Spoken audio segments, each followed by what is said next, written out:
আসসালামু আলাইকুম ওয়া রাহমাতুল্লাহি ওয়া বারাকাতুহু। আলহামদুলিল্লাহি রাব্বিল আলামিন ওয়াসসালাতু ওয়াসসালামু আলা আশরাফিল আমবিয়াই ওয়াল মুরসালিন নবিয়িনা মুহাম্মদ ওয়া আলা আলিহি ওয়া আসহাবিহি আজমাইন। আম্মা বা'দ। সম্মানিত ছাত্র ভাইরা, আমি এখন আপনাদের সামনে ক্লাস 3-র ফিকহের ক্লাস আরম্ভ করছি। আজকের আলোচ্য বিষয় হচ্ছে উমরা। তো আসুন আমরা জেনে নিই উমরা কাকে বলে, তার বিধান কি এবং কখন সম্পাদন করা ওয়াজিব, তার রুকন এবং ওয়াজিব সমূহ, এগুলো জেনে নিয়ে যেন আমরা সেভাবে সেটি পালন করতে সক্ষম হই। উমরার সংজ্ঞা: আবিধানিক অর্থ পরিদর্শন করা।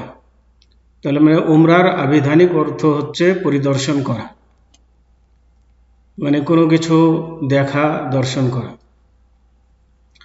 আর পারিভাষিক অর্থ মানে উমরা কাকে বলে শরীয়তের ভাষায়, পরিভাষায়, তো শরীয়তের পরিভাষায় উমরা বলা হয় কাবা গৃহের তওয়াফ, সাফা মারওয়ার সাই ও মাথার চুল মুন্ডন বা কর্তন করার দ্বারা আল্লাহর বন্দেগী করা।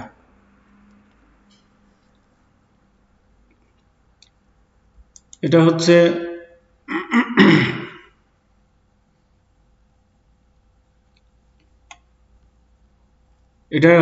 উমরা। তার মানে কাবা গৃহে গিয়ে সেখানে কাবা ঘরের চতুর্পার্শ্বে 7 বার প্রদক্ষিণ করা, আর সাফা মারওয়া প্রদক্ষিণ করা, আর মাথার চুল কেটে হালাল হয়ে যাওয়া, এটার নাম হচ্ছে উমরা। আর এটার উদ্দেশ্য থাকবে আল্লাহর বন্দেগী করা। এই কাজগুলো করার সময় আল্লাহর বন্দেগী করার উদ্দেশ্যে এই কাজগুলো করার নাম হচ্ছে উমরা।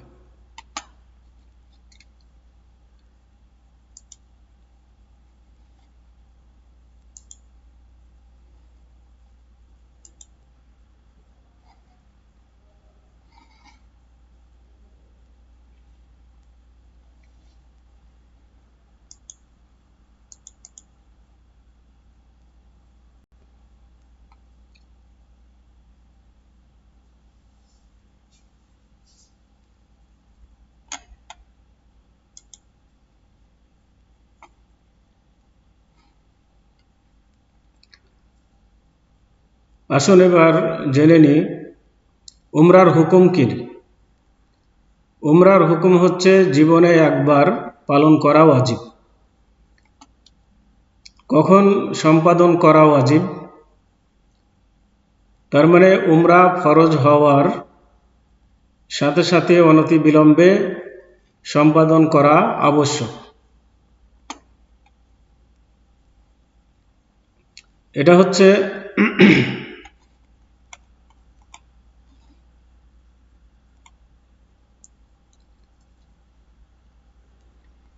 তার মানে কোনো ব্যক্তির যখন সঙ্গতি হবে, বাড়ির খরচ রেখে কাবা ঘরে গিয়ে সেখান থেকে ফিরে আসার মতো সামর্থ্য যখন হবে, তখনই সে উমরা আদায় করে ফেলবে।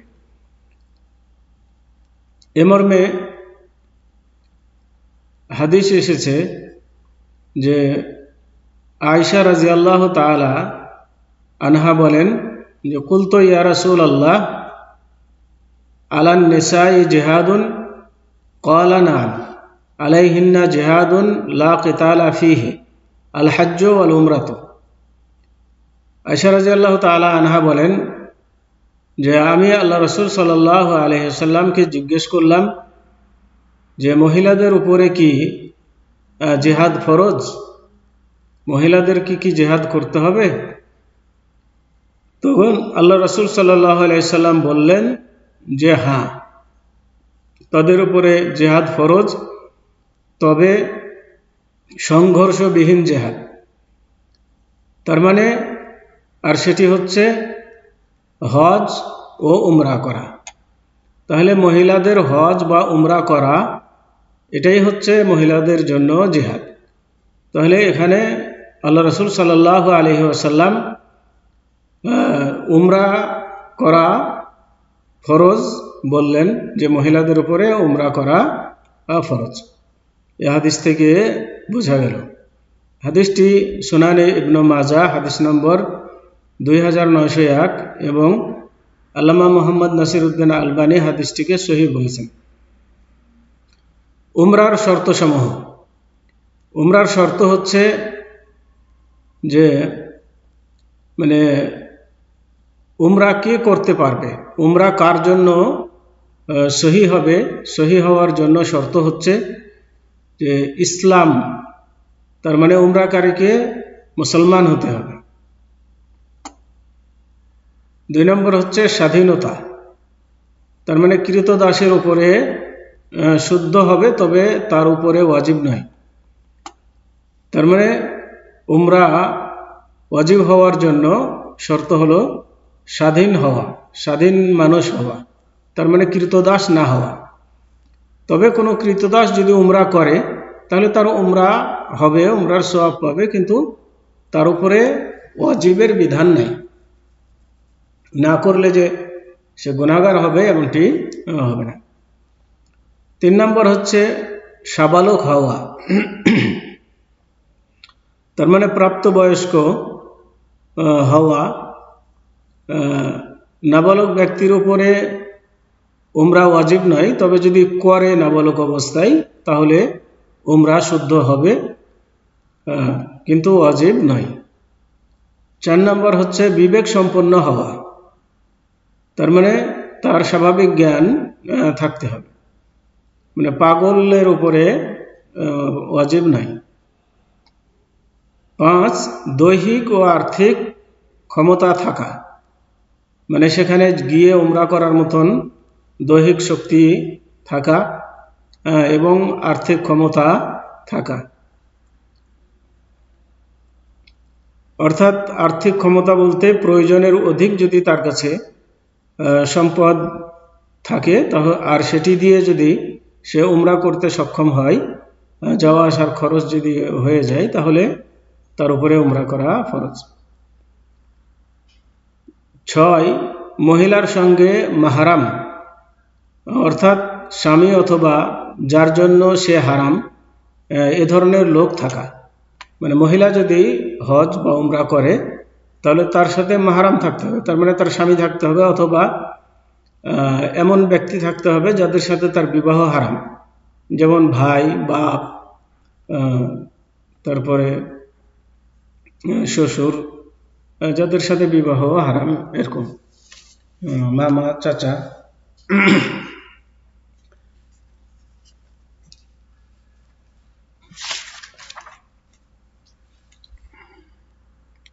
এবার আসুন উমরার রুকুন সমূহ।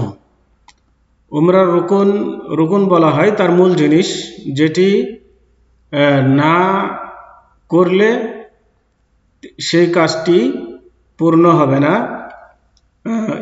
এই ধরনের জিনিসকে বলা হয় রুকুন।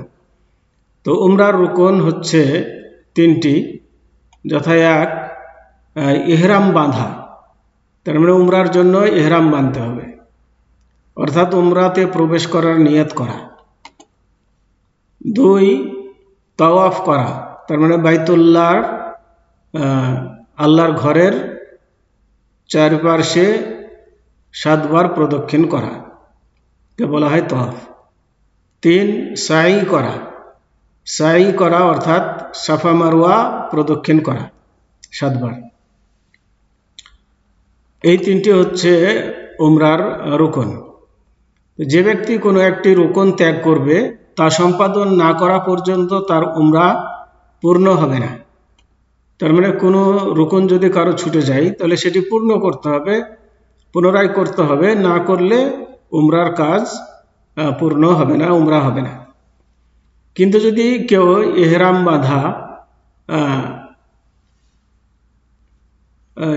বাঁধা অর্থাৎ উমরায় প্রবেশ করার নিয়াত করা ছেড়ে দেয়, মানে উমরাতে প্রবেশ করার নিয়াতই সে করেনি, এহরাম বাঁধেনি, তাহলে তার উমরা মূলত অনুষ্ঠিতই হবে না। তার মানে প্রথমে এহরাম যে বাঁধে, তো এহরাম বাঁধা বা নিয়াত করা, তো সেটি যদি সে না করে, উমরায় প্রবেশের নিয়াত যদি না করে, তাহলে তার উমরাই হবে না, বাকি কাজগুলো করলেও সেটি হবে না, তাকে পুনরায় করতে হবে প্রথম থেকে। উমরার ওয়াজিব সমূহ, উমরার যেগুলো ওয়াজিব, তার মানে যেগুলো ওয়াজিব বলা হয় কোনো জিনিসের এমন জিনিস যেগুলো ছুটে গেলে তার ক্ষতিপূরণ দিলে সেটি আদায় হয়ে যায়। তো উমরার ওয়াজিব হচ্ছে মূলত দুইটি, এখানে তিনটি উল্লেখ করা আছে। একটা হচ্ছে মিকাত থেকে এহরাম বাঁধা। এহরাম বাঁধা হচ্ছে রুকন, এই কথাটা মনে রাখবেন। এহরাম বাঁধা মানে উমরায় প্রবেশের নিয়াত করা, এটা হচ্ছে রুকন। আর এটি মিকাত থেকে বাঁধাটা হচ্ছে ওয়াজিব। মিকাত থেকে যদি কেউ না বাঁধে, ভিতরে এসে যদি বাঁধে, তাহলে পরে এই ওয়াজিব ছুটে যাওয়ার কারণে তাকে ক্ষতিপূরণ দিতে হবে। তার মানে একটি ছাগল জবাই করে মক্কার ফকির মিসকিনদের মাঝে বিতরণ করতে হবে, এটা হচ্ছে ওয়াজিব। এরপরে দুই হচ্ছে মাথার চুল মুন্ডন করা অথবা খাটো করা, মাথার চুল কামিয়ে ফেলা অথবা ছোট করা, কিন্তু পুরা মাথার চুল ছোট করতে হবে। অনেককে দেখা যায় এখান থেকে সেখান থেকে কিছু কিছু করে, যদিও এই মাসালাতে কিছুটা উলামা ইকরামদের মধ্যে মতানৈক্য আছে, কিন্তু সঠিক হচ্ছে পুরা মাথার চুল খাটো করলে পুরা মাথার চুল খাটো করতে হবে, আর নাড়া করলে তো পুরা মাথার চুলই নাড়া করতে হবে, কোনো জায়গা বাদ দিয়ে করা যাবে না। তো খাটো মানে খাটো করাটা নাড়া করার স্থলাভিষিক্ত হিসাবে পুরা মাথার চুল কি করতে হবে, খাটো করতে হবে। 3 নম্বর হলো উমরার ক্ষেত্রে বিদায়ী তওয়াফ করা ওয়াজিব নাই। উমরার ক্ষেত্রে বিদায়ী তওয়াফ করা ওয়াজিব নাই, তবে যদি কেউ করতে পারে। ঋতুবতী মহিলার উপর বিদায়ী তওয়াফ নেই, যারা ঋতুবতী তাদের উপর বিদায়ী তওয়াফ নাই। তবে কোনো কোনো মতে উমরার ক্ষেত্রে বিদায়ী তওয়াফ করা ওয়াজিব, কারো কারো নিকটে উমরাতেও বিদায়ী তওয়াফ করা ওয়াজিব বলেছেন। তো সেই হিসাবে এখানে যদি তাদের মতটা নেওয়া হয়, তাহলে পুরো 3টা ওয়াজিব, উমরার মধ্যে 3টি ওয়াজিব এটি বলা যাবে। কিন্তু আসলে উমরাতে সঠিক কথা হলো যে উমরাতে বিদায়ী তওয়াফ করা ওয়াজিব নাই। যে ব্যক্তি কোনো ওয়াজিব ত্যাগ করবে তাকে দম দিতে হবে। তার মানে কারো কোনো ওয়াজিব যদি ছুটে যায়, তাহলে পরে তাকে একটি ছাগল জবাই করে মক্কার ফকির মিসকিনদের মাঝে বিতরণ করতে হবে।